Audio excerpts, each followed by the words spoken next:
Raise your glass up high. Turn it up, it's time. Tall boy on the line. Loud breeze, they will last. Raise your glass up high. Welcome back to episode 303 of the Tall Boy Radio podcast. And as we always say, who knows where it goes when the beer flows? Well, it's flowing tonight a little bit down south. I'm going to be talking about a topic that is a little bit more sensitive, shall we say, because we're going to be looking at care in the UK. We're looking at that thing that we don't like thinking about, getting older, and the idea that, that we are involved in the care system one way or another throughout. Some of us more than the others. And we're all going to need it at some point during our life, especially as we get towards those twilight years. And here's a man who knows something about that, not because he's in those twilight years, I need to add, but because of his profession. Michael, do you want to say hello and just remind us a little bit about what it is that you do? Hello there. Great to be back, guys. Thank you for having me. My name is Michael. I am the finance director of Blackadder. We're a family-owned and operated care home group. I live in Bournemouth, but the care homes are in the West Midlands. We care for about 211 individuals who live in our care. We employ just short of 300 people in our company. Yeah, so I mean that's a decent amount of people to be employing, isn't it? And as we sort of covered it a little bit in the past, and we will talk about a little bit again today, when you've got that many employees, you've got to take into account the cost of that, the cost of employing those people. Yeah. Now, I think the last time we had you on, I can't remember who was in government. Maybe it was Labour, maybe it was Conservative, maybe it was round about the time of change. I can't recall. Can you recall? I think it was just after the Labour Party won the election, and just before they'd. I think we knew that the national insurance increases were coming through. Yeah, that was right. That was right. So, in terms of that, then we have an idea, or certainly I have an idea, going back to my A-level politics. We won't think just how long ago that was, about what the Labour Party is, what it stands for, what it means, and the people that it represents. So, I was a little bit hopeful when I voted Labour this time, and I've never voted Labour in my life, but the idea of voting Conservative just didn't sit right with me, which is what I had previously done. That maybe that these folks coming in would help those who needed it most. And people like your industry have been under a fair bit of pressure. And I was hoping that maybe, just maybe, looking at care and how important that is to everybody, Labour would do some things that would potentially benefit. Has that been the case? No. Next question, Your Honour. Sadly not. And that's perhaps, let us give them at least a smidgen of respect. They have asked Baroness Casey to go off and do a review, which will come back in 2 years' time from now. So just in time for the next electoral cycle. So if they do win the next election, then the recommendations could possibly be looked at being implemented after they've won that. Yeah. It is yet another review. It is yet another kicking of the can down the road. But I think this is part of a consistent policy of the government's ever since really Thatcher, that has systematically thought, well, actually, we're not going to deal with this problem. We're not going to have the very uncomfortable conversations about the fact that as you get old, it is the individual's responsibility to look after their own care, and that the safety net of local authority funding or even the NHS is shaky at best, and you shouldn't rely on it. There should be some sort of personal responsibility that you have to look after yourself. I think the problem that we're facing is that for whatever reason, there is now an expectation of the state to be looking after you in your older years, or if it's not explicitly stated like that, it's that, oh, it's going to be okay. I'll have access to care. And very sadly, that is not the case. And as we go into the next 10, 20, 30 years, as that boomer generation really crests and we start seeing that older wave pushing through, I'm sorry to say we are going to see care deserts. We're going to see places where care isn't accessible to everyone, and that the private pay market is going to end up funding the vast majority of the care cost. I mean, it's a scary thought, and like just taking you back there a little bit about what Labour are looking at putting into place and the research that they've commissioned there. So, like you say, that'll be after the next general election, all that they'll be putting in. Now, if you were to look at the political landscape, there's a pretty strong suggestion Labour aren't going to be in power the next time around. Will it be the Conservatives? There's a good chance they may or may not be. Who knows? Certainly, reform seem like a possibility right now. I can't see it somehow. I think the idea of voting Farage will stick in the people's throats just a little bit too much. And I think when push comes to shove, I don't think that the people will actually go out and vote for reform just because everybody really knows what he stands for. And yes, he can beat the drum about immigrants and drum up that, enough hatred to get people behind him. And they're to blame for everything. That's where they're what's wrong with the care system, yada yada yada, whatever he wants to say, and or the such nonsense that he likes to spout. I just don't see that he'll get in. So my fear is that we're going to be getting maybe hung parliaments as well, which I don't see will benefit you guys, any stronger, because there'll be no one arguing the case for you, and getting anything through parliament would be even more of a challenge. So right now, Labour have got an opportunity to make a difference, and they've got a lot of work to undo, not just in the care system, but in general, in terms of the damage that the Conservatives have done to the country. That's just my opinion. That's just my opinion, folks. Don't take me to task on it. So let's pick up on that, and let's just say what Labour are doing, because perhaps I'm missing something out. It was buried in a report that came out last week. They were talking about this new digital NHS by 2027, so that you can sort of have an online hospital, whatever the hell that is, discussed.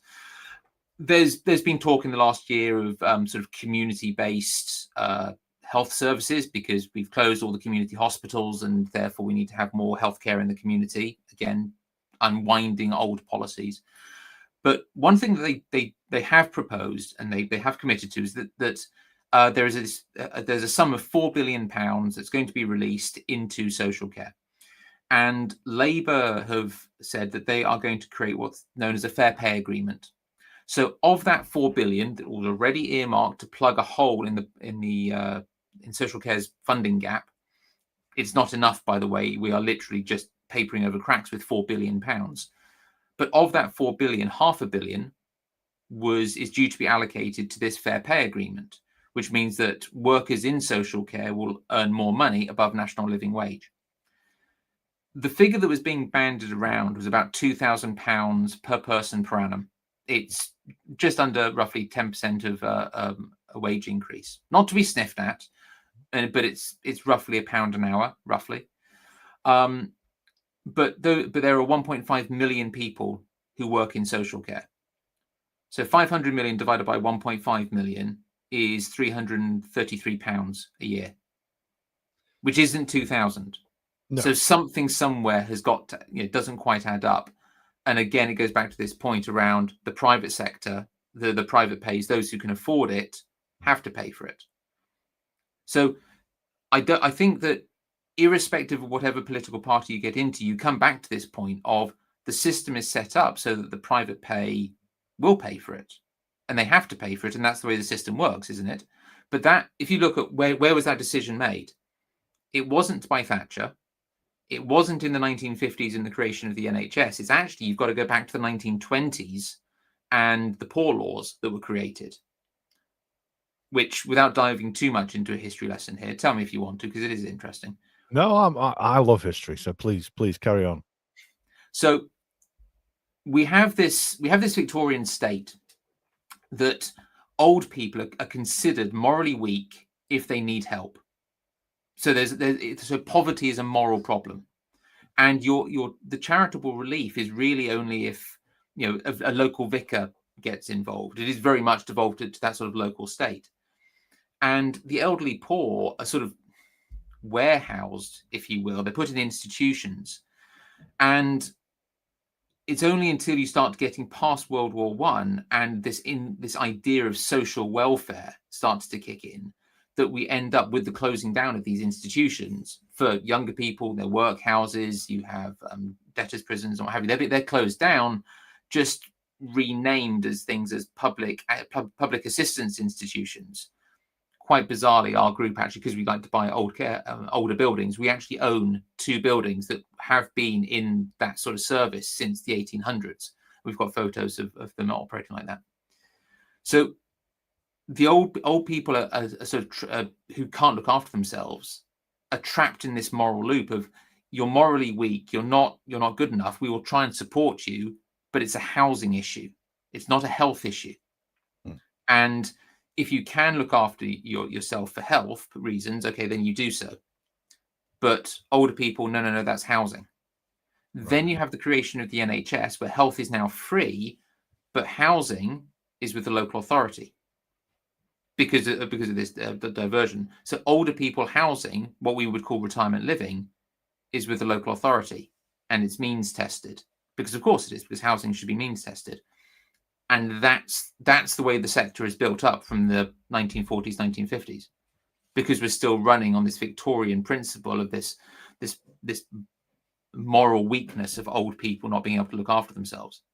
So this is why no government can successfully change it, because it's that fundamentally baked into how our society works that you have to completely change how, literally now, a century of institutional drift before you could actually say, right, here's how a modern care system works. Yeah. So, I mean, the challenge is there, like, and to be fair, I bash Labour and I bash the Tories a little bit. And don't get me wrong, they are responsible. Not the current crop, but the lot going past, and, the Tories and the Whigs and what have you, yada, yada, yada. However, like you say, there is a system there that was put in place to help people with the best intentions. Those intentions and the goodwill of the people who set up the NHS and set up those systems was built on great principles, and I'm not going to knock that. However, for it to work in a modern society, and we know how much society has changed in just the last 20 years, let alone the last 100 years, how on earth would you go about disassembling that and starting again from scratch? That wouldn't be possible, would it, surely? Not if you do it as most governments do, which is sort of taking small bites at the elephant. And for me, so for those of us with children, you remember when your child is born, or actually just before your child is born, you get given that red book. Yeah. So here's all your prenatal and antenatal, what have you, and here's your where your child should be on the growth curve and what have you. And up to sort of the age of 3 or 4, you're meticulously filling that in and what have you. And then the child goes to school, and we stop writing this in this document, this care plan, if you will, for our baby, and we sort of accept that education takes over. And then they get to 18, and maybe they go to further education or whatever, but it sort of care sort of stops there. There's no understanding what the child wants or what the adult wants at this point. Right, you're left off, go do your own thing. And it's only if they happen to get involved in health for their own personal reasons, or when they turn 65, 75, 80, that they start needing a care plan again, and care picks them back up for the vast majority of society. And this, for me, is why care doesn't work. Care is for the minority. Yeah. The majority of people have this journey where for 60 years, we don't interface with care. But if you built a system where actually that red book continued, where you're still writing down the objectives and the needs of the individual, but the whole of society is responsible for supporting that individual achieve their own goals. It's not to say there is no personal responsibility, by the way. We've all got to go and do it. But imagine if your teacher, your employer, your GP, your pharmacist, everyone that you interfaced with, your family, your friends, had a moral expectation. This is this person's ambitions and goals. I have got to go and help them achieve it. Well, that's a care plan. So for me, that's how you do it. You create this. Everyone has a national care plan. This is what my aims and objectives are. This is how I want to live my life. And everyone has a responsibility to go and do it. Yeah. And do you think? No, it's in principle, it sounds wonderful, and it almost sounds like there's a very social element to it. You use the word socialism because it seems to be a dirty word. It's not one I find a dirty word, but it seems to be a dirty word these days. But things like that then. So would you be looking at the likes of, you're not just childhood obesity, but obesity in adults? You'd be looking, because this is what I forget who I was talking about with this the other day, in terms of, the onus of eating healthily. Now, listen, bear in mind, I love a bag of Skittles from time to time, and which have got zero good stuff in there. I'm the worst person to be preaching about it. But in terms of the choice that's out there, it's a lot easier, and it's a lot more convenient to go and buy a bag of Skittles or something that's unhealthy than to eat healthy. Or is that just because I'm lazy and I'm addicted to sugar? Would we be looking at something like that as well? And actually healthy eating, would that be part of our doctors, our employers, and our schools? Would it be part of their remit to assist us achieving those goals? So Japan is a fascinating culture for how they work in schools. But one of their responsibilities in schools is that all the food has to be cooked fresh.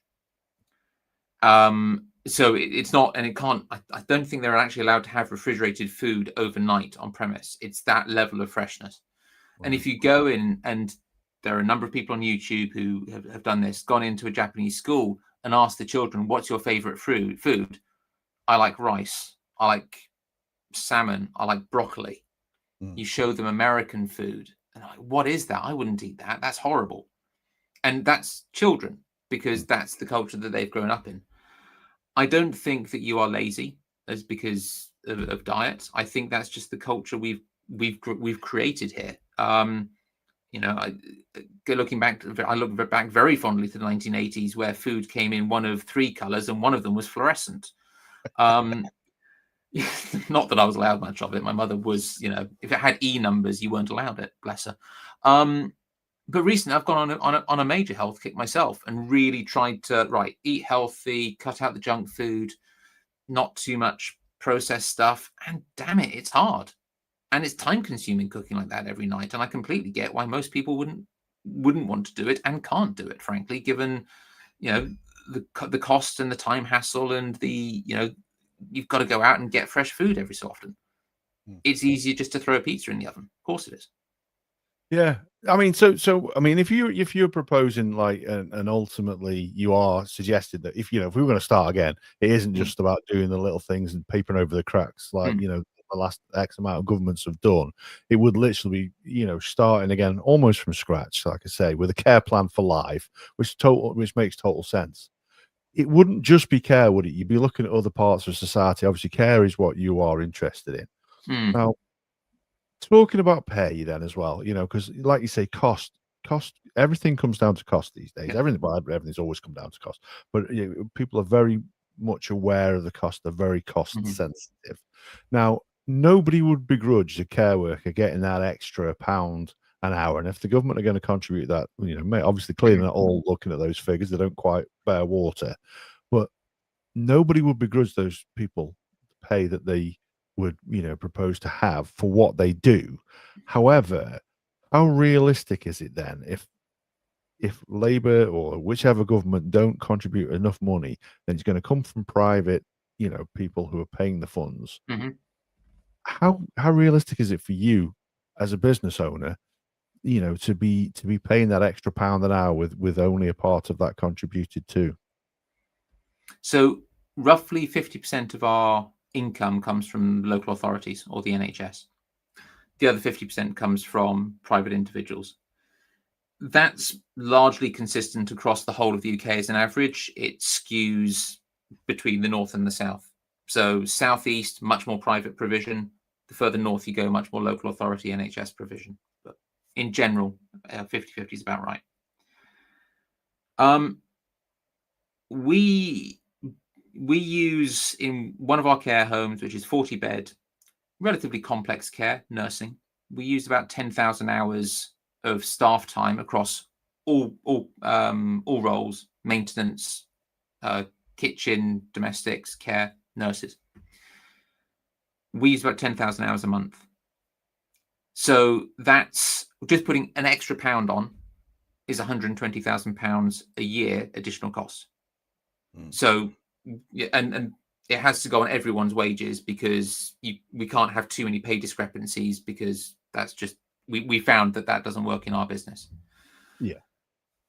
That's 40 people. So this is before national insurance, by the way. So, but keeps math simple. So 120,000. That's 12,000. That's £3,000 a year more. They're asking people to pay, just to pay an extra £1, excluding tax, excluding anything else, and that's assume our margin doesn't increase either. Yeah. So it would, if you talk about total inflation, you're probably saying £5,000-6,000 a year more, please, an extra £100 a week on your fees. And like you said last time, you're literally, in some cases, asking people to pay the price of an Aston Martin a year for their care.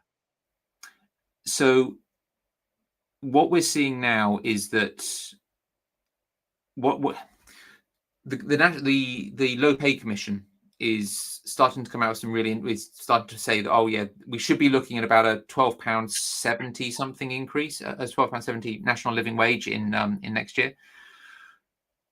If you look at national wage inflation versus house prices, the two of them have just about tracked, and that's really important for social care. Because if you assume that everyone's healthcare costs or social care costs in older life are going to be paid for by their house, the price of the house must inflate by the cost of care. There is a world where that doesn't happen in the UK in the coming years.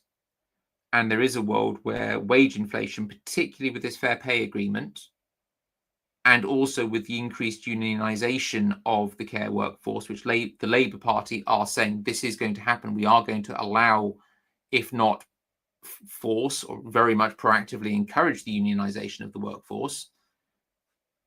And unions are, of course, going to only work in their members' interest. They are going to negotiate for higher wages. If you end up in a position where wages start to inflate more than house prices, that's where you start to have a problem. Before that, as a private provider, okay, it's really horrible and painful saying, okay, everyone, can I please have an extra £100 a week? No one likes being asked for that amount of money. But the second you get to £200 a week, just to keep up with wage inflation, that becomes quite painful. Yeah, and you're not then wrong. and then in 10 years' time, where are we? £150,000 a year fees? That the average house at the moment is £270,000 in the UK. It's not the price of an Aston Martin. That's half a house.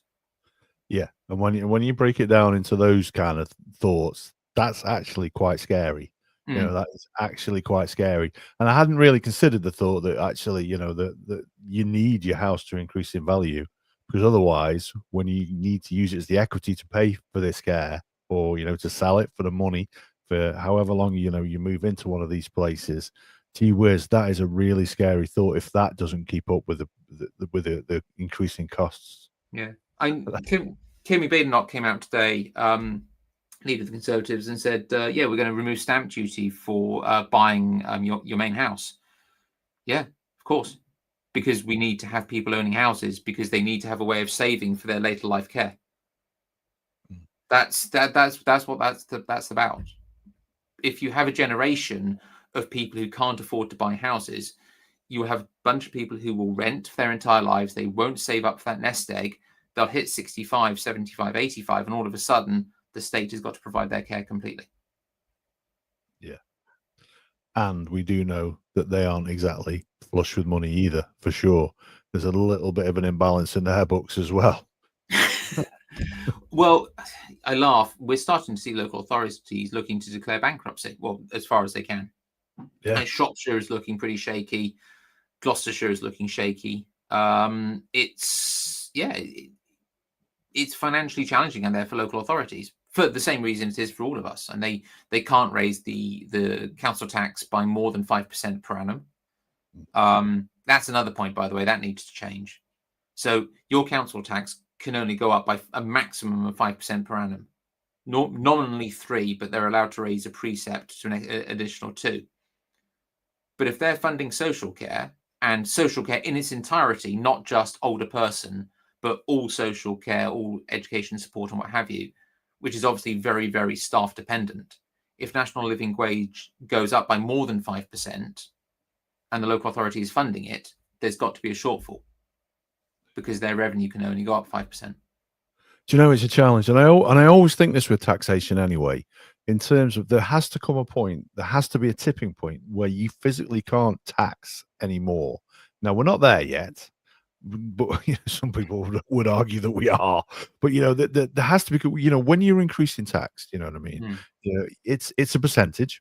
If there's more money there to tax that percentage, then it goes further. However, that percentage keeps increasing and increasing and increasing. And I do believe at some point, they have to be clever in where they're taking the tax from. But at some point, there is a tipping point where people cannot physically afford to live. And like you say, if the price of their property isn't keeping up, the wages are there. Yourself, and I worked in retail, that if we're going to be increasing our wage bill, and guess what, we're increasing the cost of the products that we sell, because it needs to get paid for somehow. So the customer's getting charged more. So the extra little bit of money that they've got is going to get spent on their groceries. It's going to get spent here, there, and everywhere. It's almost like a false economy, isn't it? Really. And it then gets worse with the increased aging in our population and the lower fertility rates and the fewer working age people coming through, because there are a number of models, right? But if you assume that net immigration reduces to around about 200,000, and if you assume everything else remains equal, in 30 years' time, so that by the time that you and I might even be looking for care, the number of people who are under the age of 18, who are in retirement age, and are no longer economically active in their 50s is greater than 50% of our population in the UK. Yeah. The aging statistics are quite concerning. But I will just say thank you when you say 30 years from now, I might be looking. 30 years from now, I'll be glad if I'm still here, to tell you the truth. I'm in my 50s. But yeah, thank you for the kind words. But no, in all seriousness, the low fertility rate is a concern. It absolutely is, isn't it? You know what I mean? And like I say, people are living that longer, that longevity, whether it's medicine, lifestyle, even though we just discussed my lifestyle ain't perfect. The people are living longer, aren't they? And that proposes and creates its own challenges, doesn't it? I was having a very, very cynical conversation with my father the other day. The joys of a family business, by the way, is that the family dinners end up basically being a boardroom chat. The wine had started to flow, and the question was, right, what is the future of social care for the next 30 years? Again, the joys of a family business is you can have these really long business plans. Fundamentally, we think that the future of social care as a provider of older person social care is sound. It's going to be more complex. It's going to be more people living longer with comorbidities, more health-related issues, more diet-related issues, and dementia and everything else, and learning difficulties and what have you. Science is keeping people alive for longer. But we came to the same point that you've just made around it can't all be paid for. And if you get to that point, then certain people aren't going to receive the care and the help that they actually need. And those will be individuals who are in who haven't earned as much in their lifetime, who don't have the house, who don't have the hundreds of thousands of pounds that they can plow, or the health insurance, or whatever they need to get that. And they will be part of this care desert where the local authority doesn't have the resources because they're focused on the higher level of need. The NHS and primary care is only about clinical health, so they're excluded from that. They can't access it privately. That it's a dark future where I think you're going to see those who can afford to, and those who are lucky or have very complex needs will benefit, and they'll continue to live into their 90s. We can keep people pretty much indefinitely alive to the age of sort of 1995, not a problem these days with medicine. But those who can't access that model, 70, 75. It's a scary thought. It is a scary thought. And, I mean, just for those folks out there who aren't quite as near to the retirement as perhaps I am, or has been stuck off in a care home like I could be one day, for those people who are just starting off on their financial journey, the idea that you're buying your house and this is what you're going to be using, and you're going to trade up and trade up and trade up till you get something a little bit bigger. I don't want to move again. Don't get me started on that. But the idea that the principle behind that is so that you can afford to pay for your care in later life. A lot of people nowadays, God, that sounded like an old thing to say, didn't it? But a lot of young people, them young folk, they aren't necessarily planning for their future, and the reason for that is the cost. Yeah. So that in itself there's a danger that they could put themselves into that bracket when and find themselves in that bracket, and maybe before it's too late. So, what would your best advice be to people? If they're planning for their future, I know we've talked about your parents and having that conversation, but for yourselves financially, what sort of plans should we be making? People younger than me, perhaps. Well, so the first thing is, because I'm a chartered accountant, I'm not allowed to give financial advice. However, diving on, having now caveated myself and said I'm not giving financial advice, I think there's a really interesting conversation as to whether or not you believe that you want it to be a welfare safety net or a welfare hammock, which is a phrase that I'm borrowing from Chris Williamson on Modern Wisdom. I'm an avid listener. I personally think that social care is a safety net. I think that's how it is intended to be. I don't like it that it is. I personally think that it is morally abhorrent that that more people die with dementia than any other disease in the UK. 2023, 11.5% of total deaths, 65,000 deaths were due to dementia. The next nearest was 10% with respiratory diseases. And then the one below that, 5% due to pulmonary embolisms, heart attacks, basically, and strokes. The NHS does not pay for the care of dementia. I find that morally abhorrent. I want to change that. However, assume that structure doesn't change. Assume that social care is part of a safety net and not a safety hammock. Then to anyone starting out in their 20s, it's about saving. It's about putting 10, 20% of your paycheck away and thinking about buying property or buying passive income generating assets. But it's also thinking about how we buy property. Rory Sutherland has got a wonderful take on this, which is that a house is the only asset you ever buy where you think, what is the maximum I can possibly pay for that item? You don't go and buy a pair of shoes and think, oh, I've got £1,000 in my bank account, I'll spend the whole of that on this one pair of shoes. But you do go to a mortgage broker and they say, this is the maximum amount you can afford, and you buy a house at that value. And I think we need to readdress how we buy houses in this country, that actually we maybe want to be buying less valuable houses so that we can get on that ladder and go from there. And I appreciate that there's a huge issue at the moment with the affordability of homes, that there are no affordable homes available, that Thatcher, second time I've mentioned her, actually, interesting. With the Right to Buy Act in the 1980s and the ability to buy council homes at a significant discount. That needs to be reversed. We need to give more money to affordable housing providers so that they can buy and build those affordable homes, so that more people can live in secure accommodation and ultimately buy them through shared ownership schemes and what have you. It's not going to be easy, and it's not going to get any easier as we continue to have this population change. If you look over at South Korea and what's going on over there, you're seeing entire towns now starting to become deserted as people are saying there's no career here, no life here, no jobs. Right, I'm just going to move to a city. And so entire towns become carved out.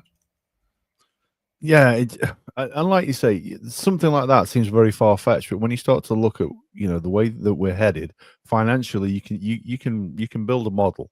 You can build a model based on society and the way that we're aging as we are, and that there's less children being born, but we're getting older and we're living longer. So that model is there and it's predictable, and it does sound dystopian and terrifying. But we have to be realistic, and we need to look at it and address it now, rather than bickering about the little things that politics love to bicker about. I'd love to see the media get on the case of this and actually start holding them to account, for actually, look, let's get something done, rather than you said this, they said that. stop the nonsense and let's get back to actually politics, what politics used to be, back in the good old days, when I studied at A level some years ago. But just on that though, something that you mentioned there, and that's dementia. We've touched on it a few times, and those figures there, that 11.5% of deaths are attributed to that, or people dying with it. This is, I'm not going to say it's a new thing, dementia, but it seems to be more prevalent now. What is that linked to diet, do you think? Is it linked to diet? Yeah, in part, yes. Actually, it is. So there are, what we have found is that there are individuals who live with dementia and diabetes, and a huge part of an individual's well-being and how they feel can be influenced by food. And a lot of the anxiety and depression and loneliness that comes with dementia, I'm not saying you can treat it with food, but if you make someone feel happier, then the negative mental health consequences of dementia can sometimes be lifted a bit. So I'm not saying it's a cure, I'm just saying it does help. I mentioned, I think when I first came on, we've been doing some work with adding protein to people, and protein shakes and protein mousses. It's helping with overall health. And so their physical health is slightly better. They still live with dementia. It's not curing anything, but it's certainly helping their body to be a little bit healthier. There's a number of different types of dementia, and there's Alzheimer's and there's vascular, and it's all caused by certain things. If I talk about the last 6 months of admissions into our care home, we have definitely seen a lot more elderly men in their, I guess, late 60s through to mid 70s who have come in with alcohol-related dementia. And so our balance is now changing. I think if I'd gone back to pre-COVID, I would have said about 80% of the people who lived with us and lived in our homes were female. I'd now say that's probably getting to closer to 70, maybe into the 60% female. Women live longer. That's, so men will die with the heart attacks, men will die for accident reasons. Women will live longer. So that's always going to be the way, and you're always going to have slightly more women living in residential facilities. But in our clinical nursing areas, particularly with challenging behaviours, we're starting to see more men coming through, which presents challenges because 65, 75-year-old men still know how to throw a punch. Yeah, true enough. Managing that behaviour can be a genuine challenge. Yeah, it's not something. It's not something I can physically do, and I do take my hat off to anybody. I've said this a couple of times on the podcast. My brother has worked in that industry. He's worked in care on a different side of it, though. He's worked, where children are taken out of difficult relationships, and he's worked in those kind of care homes. And I absolutely take my hat off to it, because I couldn't do it. I physically couldn't do it. I might be caring and I might be compassionate and I might have empathy for people, but I still couldn't channel my goodwill into doing it. And and taking, like, he's been stabbed in the stomach with a screwdriver. Bless him. You know what I mean? It's difficult. And, and I take my hat off to your guys as well that do it. But just to go back there, in terms of what's the difference between, I think I know, but I'm going to ask anyway, alcohol-related dementia and dementia. What different challenges do they pose? Well, first of all, it's the presence of alcohol. So it is the most natural thing in the world to say, tell you what, I want to see mum or dad today. They're living in a care home. I'll go to the care home. I'll take them out. We'll go to a pub, have a meal, bring them back. It'll be stressful. It'll be challenging, but it's the right thing to do. Individuals who live with alcohol-related dementia typically have an abusive relationship with alcohol. It's not something, you have a couple of drinks, maybe once a month, you're tending not to get alcohol-related dementia. So suddenly you're dealing with an addict. We do have alcohol in our care homes because people should be able to have a glass of wine with their meal if they choose to. Balancing that as just this individual over here is addicted to alcohol, and if they have it, it could cause major health problems. This person over here is paying 75, 80,000 pounds a year to live in this care home, and she wants a glass of red wine with her meal. She's going to get a glass of red wine with her meal. Thank you very much. So that's challenge number one, and difference number one. Individuals who have alcohol-related dementia, I'm going to generalize, but it tends to be more vascular in nature, so that it's more cliff edge. They'll sort of operate at a certain level, then they drop that level, then they go to the next level, and they carry on like that. Other forms of dementia can be much more progressive, where it's a more gradual decline over time. And then you can have mixes and matches of all of the above. Food for thought out there. I mean, as I'm sat here enjoying a beer while we have this conversation. But no, it's you've got to be serious. You've got to think about these things. Like I say, I'm in my 50s now. My wife is a little bit younger than me, and she keeps badgering on at me to do these things, to knock the skittles on the head, to have one less beer of a weekend. We'll ignore the ones I have in the week, and we'll and I need to listen, so I need to do those things. But just to take on another point as well that I wanted to jump back to, because you mentioned there one of the things that the Labour government have always been strongly linked to is the unions, and they want the unionisation of the care homes. So you sent me an email, and like I say, God bless you, it was really, really detailed, and I like to do a bit of research for these episodes whenever we do them, and thankfully with your email, I gave me some real good guidance as to where I should be looking. So yeah, you're pro unionisation, then, am I right in saying?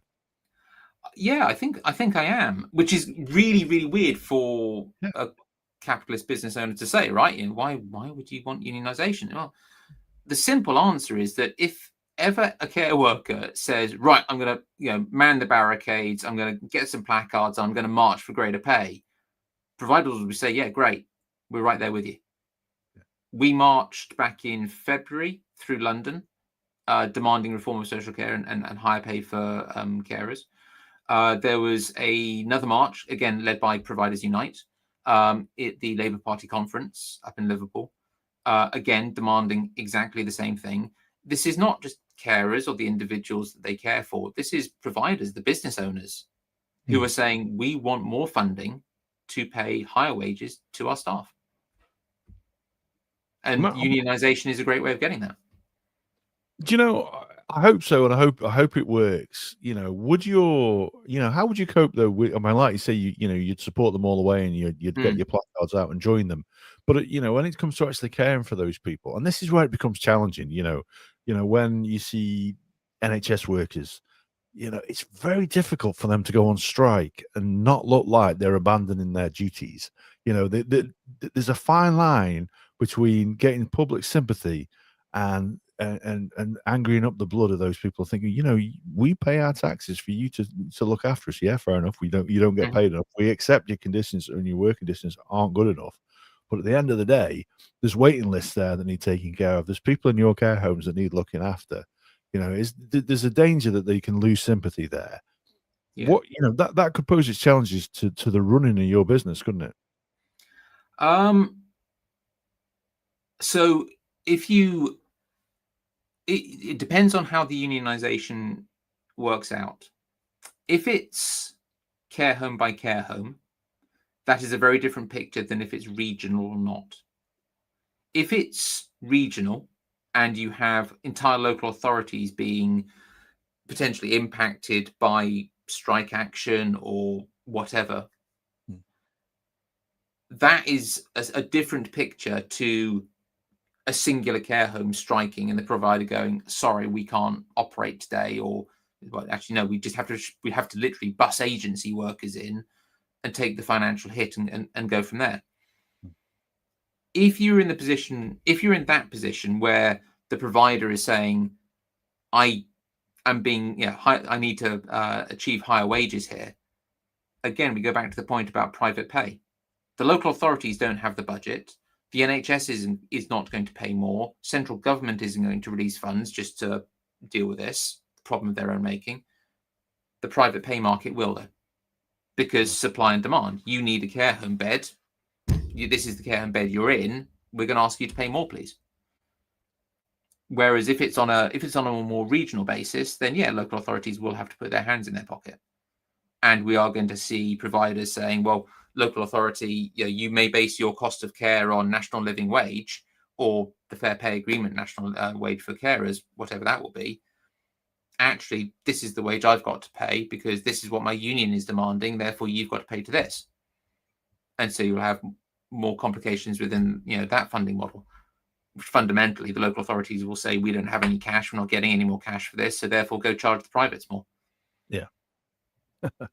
Yeah, there's another sobering thought for you folks when you're going to pay for it. So yes, get invested in property now is the advice that you're going to have to take. Yeah, or shares or gilts or bonds or anything that's largely inflation proof. Gold seems to be doing quite well at the moment, I noticed. Avoid Bitcoin. That's the only bit of advice I will ever give. I'm still not sold on that as an investment strategy. Well, it's an interesting one because, like I say, I'm an old fart, so I don't really understand it. I don't get it.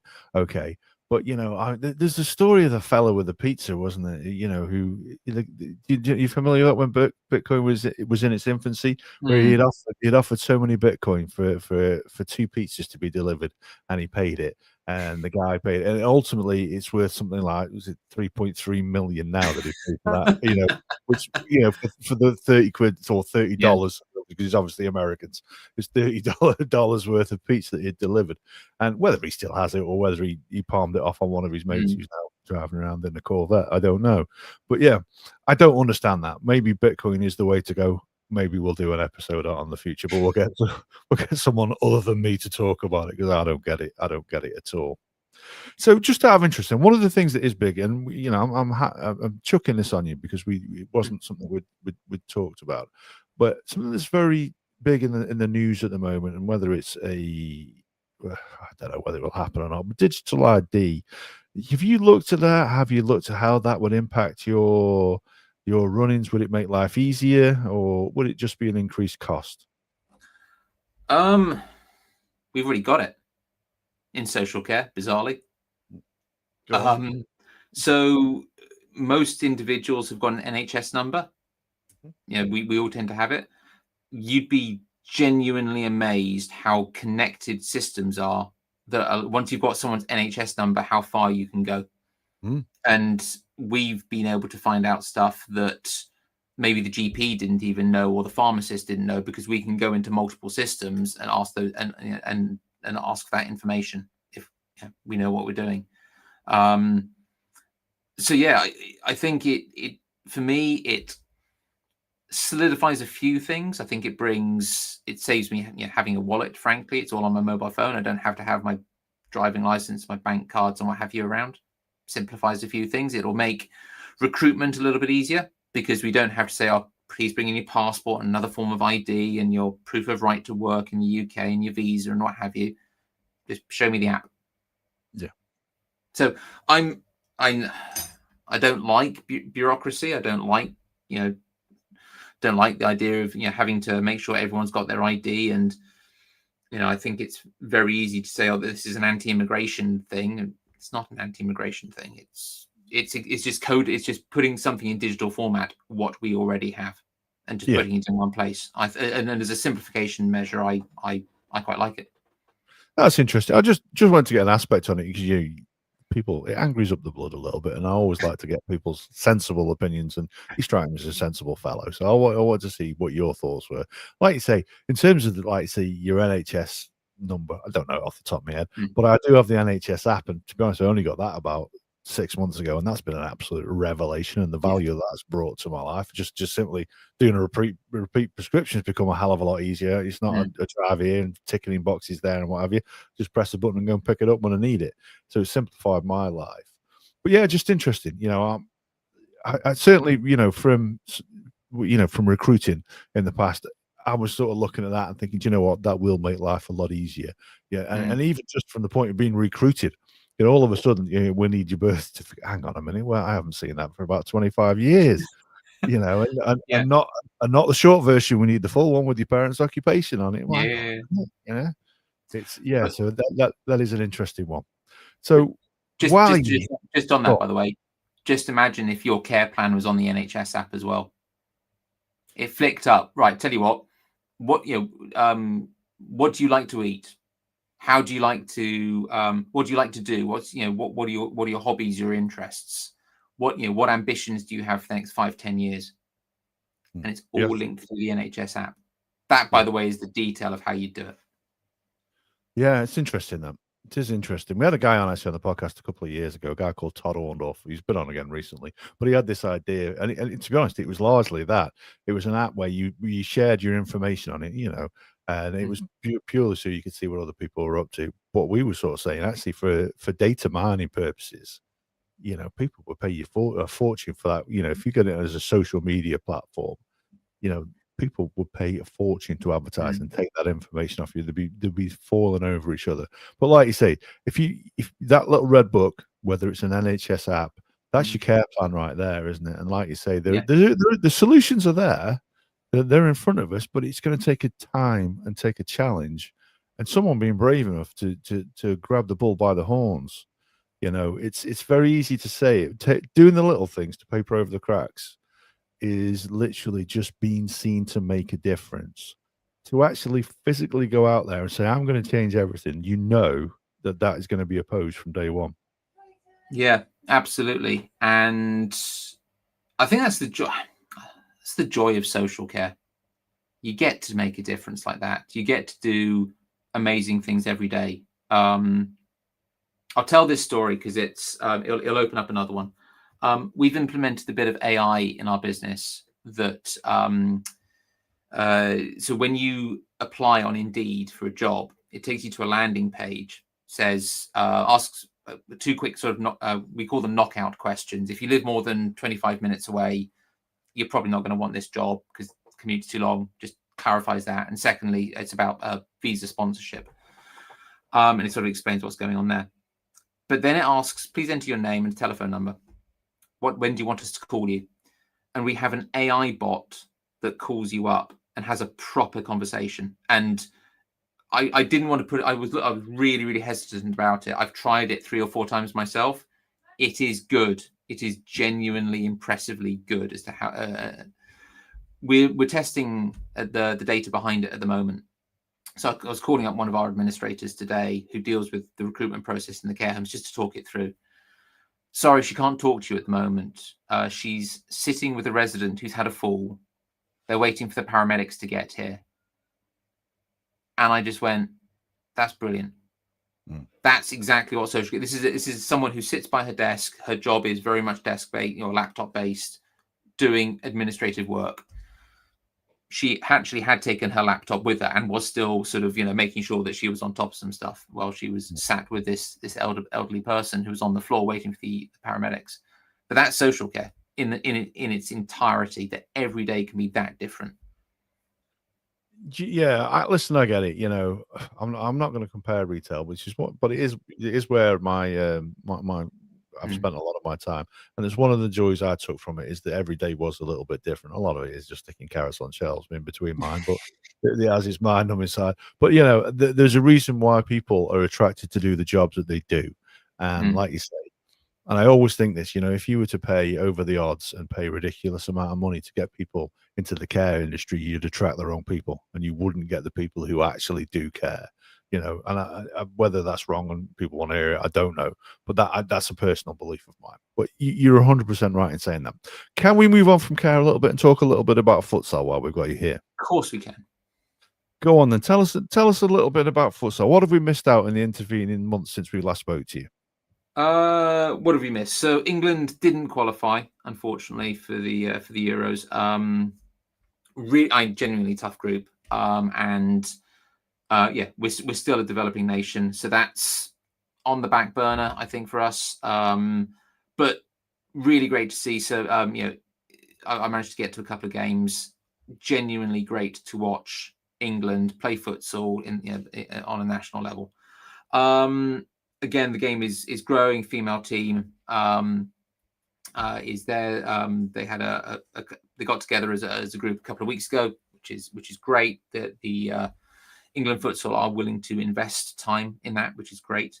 And And then on the domestic league, I'm going to give a massive shout out to Wessex, my local team. They're doing great guns in the men's side. And I have recently started coaching in Dorset Futsal, which their men's team play in Tier 2. And I am coaching their women's team in the National League. We are 4 games in, 1 win, 3 losses. One of those we really shouldn't have lost. Yeah, really enjoying it. Very good. No, that is good to hear, because futsal, again, I've started paying attention to it a little bit more just from when when you had you on. But it for me, it's one of those things I think you have to look for. There needs to be, I know we discussed this before, a little bit more backing in there, getting it out there.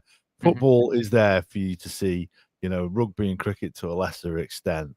But, football, everything is about football. And this is a derivative of that. It's not a million miles away. And I do think, when you watch the highlights of it, people could get a lot from it and really, really enjoy it.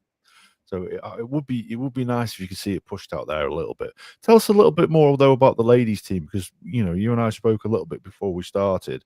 There's a very well. I'll let you tell the story of the previous coach, but it's quite a shocking one, isn't it? It is. It is. So back early 2024, Dorset Futsal's started up its female team. Lady called Amy Gray came along. She said, I'll coach the team. They got 1 match under their belt against Southampton Aztecs, the local team. They got a men's and women's team. And very sadly, Amy and her partner were down on Bournemouth Beach. Just a normal weekend thing, bottle of wine. I think they had a barbecue going. And a gentleman, very sadly mentally ill, came down from London on the train, walked from this train station to the beach with a knife, attacked them. Amy sadly died. Her partner survived with injuries. And so, yeah, the club has continued with Amy very much in our hearts, in our minds, and our thoughts. And yeah, a lot of this is for Amy. And I'm now coaching the team that Amy coached. I mean, she's always going to be on their minds, isn't she? When you lose someone tragically like that, way before their time, then I can't even get my head around that. But you mentioned it to me. It's a horrific story, and I looked into it a little bit. I don't want to get too much into the details of it, but it is utterly horrific. And there are people there who knew her, and they must think about her, and their lives have been impacted, haven't they, daily? And I don't know. How do they have many conversations about it? I imagine her name comes up quite frequently. We literally wear her name on our sleeves.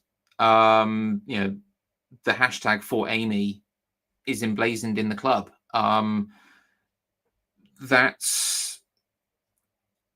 It's kind of odd coming at it from the outside, and after a year and a bit now after this tragic event. As an outsider, and I heard the news, and I heard a female futsal coach has been murdered, and clearly a tragedy. And for as a local futsal enthusiast, it was that's a bit close to home. That's horrendous. To come back round and to talk to the people involved, and to only really I'm just starting to scrape the surface of their feelings and emotions around it. Yeah, it's genuinely hard to put into words what it actually means for us that we're still going, 2, that we're still improving. And yeah, the impact that Amy has had in everyone's lives. The match that we should have won, by the way, was against Southampton Aztecs. We did not play to our best. I'm still a little bit bitter about it. I can assure you that you will hear the roar from us when we win that match. That match has a lot of meaning, as being the only match that Amy got to play in. So yeah, but in some respects, it is nice to have that reason for the rivalry and the passion behind it. It gives you, as a coach and as a player, I think it gives you something. Shouldn't be the case, and it doesn't. it doesn't detract from Amy's death, but it's. I think passion and reason give a lot of meaning to lives, and it's nice to be able to do something that continues to honor her memory. Yeah, I think that's a really nice way of thinking about it, because whenever you do beat that Southampton side, now I'm confident that you will, because I know you're a determined fellow and you'll do the work there to get it done. The relief and the celebration that will come after it, no doubt, will be well worth it. And you'll be doing it for Amy. So I do wish you all the best in that fixture. No disrespect to Southampton. Well, I've got nothing against particularly, but I do hope you get beat very soon. So just to sum it up, then, because we're round about the hour mark, we like to keep things round about the hour mark. We've talked about care, we talked about futsal, but let's just finish on care a little bit. In terms of what's the future holds, we've looked at what needs to be done. How optimistic are you that A, it can be done, and B, it will be done? We don't have a choice. Actually, no, that's not entirely true. We have two choices. We either need to reform social care so that care is free, dementia is paid for, that we don't have to worry about a safety net or even a safety hammock. It's as much a part of the NHS as any other disease. Or we have to make an active choice that care is not free. And I think that will be the outcome of Baroness Casey's review. And it would be it goes back to your points about political parties. Whoever is in charge in the next government will have Baroness Casey and her recommendations, and I suspect they will both be there. Here is the £9 billion idea. We have to reform social care. Here is the not £9 billion idea. We keep it as it is. You now need to make the active decision.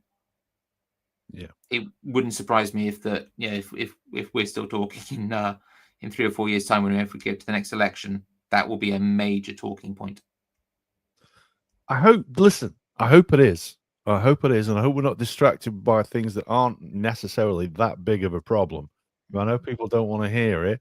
Yes, I know illegal immigration is an issue, but immigration in itself is healthy, and like we said, we need it for our workforce. And we're being bamboozled by a couple of politicians, not mentioning any names, Nigel Farage, we're talking about you, that we'll tell you that these things are the cause of all the problems, which simply is not the case. The cause of the problem goes much deeper than that. Do they contribute? Potentially. Well, let's be realistic. That's not the case. So I do hope that we are talking about it and we're looking at actually the real cause of the problem, and actually stop looking at the cause of the problem, because we know where it exists, and hopefully this research that is done will point in a genuine direction, and actually we start working towards a solution. Because this is one thing that I'm tired of politicians doing, is telling us what the problem is and not offering any credible solution, because nobody's talking about the things that you're talking about there. And let's face it, if you want to fix a problem, you talk to the people who are most affected, the people who are dealing with it day in, day out, who will tell you exactly what needs to be done. They don't have you don't have the influence on Whitehall, unfortunately, that perhaps would be required. But yourself and the other folks like you, those are the people that we need to listen to. And I do hope. Yeah, again, it's about getting voices together, though. We are a sea of very singular voices. It's very difficult for social care to speak with one voice, because if I just say social care, everyone automatically thinks, it's old people.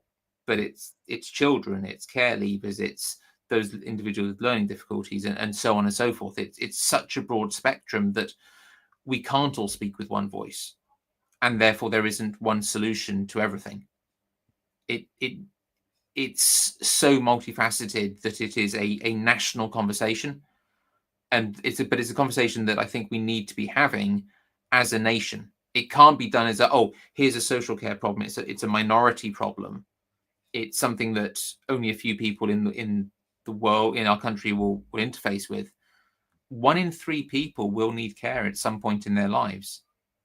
That means that almost every family in the United Kingdom will have someone involved as an immediate family member who will need to access care. So we all need to deal with it. We all need to access the system. We all need to be able to deal with the system and understand how it works, which means that it has to be for the majority. And that's how we solve it.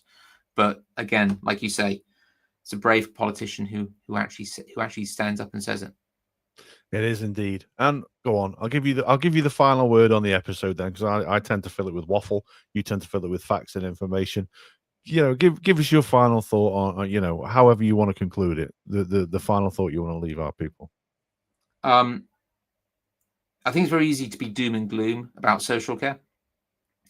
Actually, social care is in a very robust place from a provider perspective. I think it would be fair to say that care quality is on the up. You hear negative stories about poor care quality.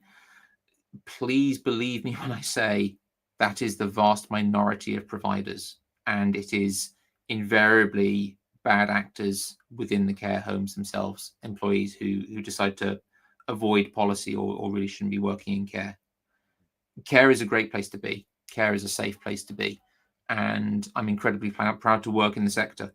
Again, I think I mentioned it before, but there are so many different options and avenues in social care. Every job you could possibly imagine exists in social care, from podcasts and content creation all the way through to actually working on the front lines and finance and marketing and HR and everything in between. For anyone who is thinking about joining the sector, please do. We'd love to have you here. There you go. So if you're in the area, drop him an email. You might be speaking to an AI bot, but Oh, don't worry. It's only a 10-minute conversation, and you get an interview at the back end of it. So it's no. with a real human. I am being facetious. I apologize. But no. To be honest, it's worth just doing that anyway, and to see if you can spot the difference. But no, Actually, before we go, one question. When we last spoke, you promised to go and have a challenging conversation with your parents, and I'm sure your listeners would love to hear. Did you manage to have that conversation with them? well, yeah, I did. I'd had the conversation with my dad previously, and I'd had a conversation with my mum. They're not together anymore. So I'd had the conversation with my mum. But truthfully, I'm not going to be honest. I am going to be honest, but I wasn't brave and had that conversation with her. She had the conversation with me. So we were sat there having a cup of coffee, and you get talking, and as old ladies in the 70s tend to do, they get a bit, not negatives, that's the wrong way of saying it, but they start to think about the finality of it all. And we did have that sort of conversation with it, about care and what she wants and what have you. And don't get me wrong, she's a wily old dog, and I suspect it'll be a few years yet. But it was interesting to have the conversation because there's three of us, there's three brothers, and we're all very, very different, and we all perform, if you will, different roles within the family. Like I say, Mark is a carer. John is a teacher, but he's a doer. He's not just a teacher, he is definitely a doer, and he contributes a lot more to my mum's existence than I probably do, if we're going to be fair. But I'll turn up with a box of chocolates and a cup of coffee, and we'll have a chin wag, and that's literally what I do. Probably ideal for a podcast, really. But and it was great to have that conversation. And I was thinking of yourself while I was having it. Normally I would have tried to change the subject and start talking about football or some old dog from the past that she used to have. But instead, now I thought, you know what? I will have this conversation because she's opening up. She's talking to me about it. I should really do the decent thing and partake. Good man. Well done. Yeah. Do you have power of attorney in place yet? I don't know. I don't. And frankly, I'd ask one of my brothers rather than me. Okay. Just a story that we had today. A gentleman, unfortunately, he's placing his wife into care with us. She's currently on what's known as a discharge to assess. So the local authority has basically gone, crisis moment, go into a care home for 6 weeks, and while we sort this all out. She has private funds. Unfortunately, they are in a personal account. She has other funds that are in a joint account in her husband's name, where they both need to sign it to take the money out. She can't get access to it. There is no power of attorney in place, and it takes 6 months to get a deputyship in place. So this gentleman's like, what do I do? I can't look after her at home, but no care home will accept her because there's no money. How do I get it? What do I do? It is scary, it is scary. And I've had like I said, I had a pint with my dad as well recently, and we get talking about these things, and because he's in his 80s, bless him. You wouldn't know it, to be honest. He looks more like my brother than my dad most days. But yeah, we do get talking about these things, and you're quite right. That is a really, really scary thing. And sometimes, even when you got some of that paperwork in place, it isn't easy or it isn't straightforward, but it's worth doing. There's a lot more straightforward with it than without it. Yeah, it's difficult to ask your mum and your dad to potentially give up control. But I would, if any of your listeners are thinking about having that conversation or haven't even thought about having that conversation, please do. It saves so much stress down the line that you wouldn't believe. No, absolutely. Yeah, it's a great piece of advice to end the podcast on. So thank you very much, Michael, for joining us. I know you're very conscious you don't want to be the voice of care on Tallboy Radio, whether you are or whether you aren't. We'll leave that open for debate for our listeners, but I think you just might be. But next time we will. You gave me a list of people to contact, and I will do the other thing and get in contact with them and get them on as well, just to add a second voice and a different, maybe different, maybe the same opinion. Who knows? We'll find out. But Michael, thank you very much for joining us. Appreciate it. Thanks for having me. No problem, and we'll see you again soon. Take care. Friends around the mic, kicking back, all right. Day turns into night, podcast in the spotlight. On that groove, talking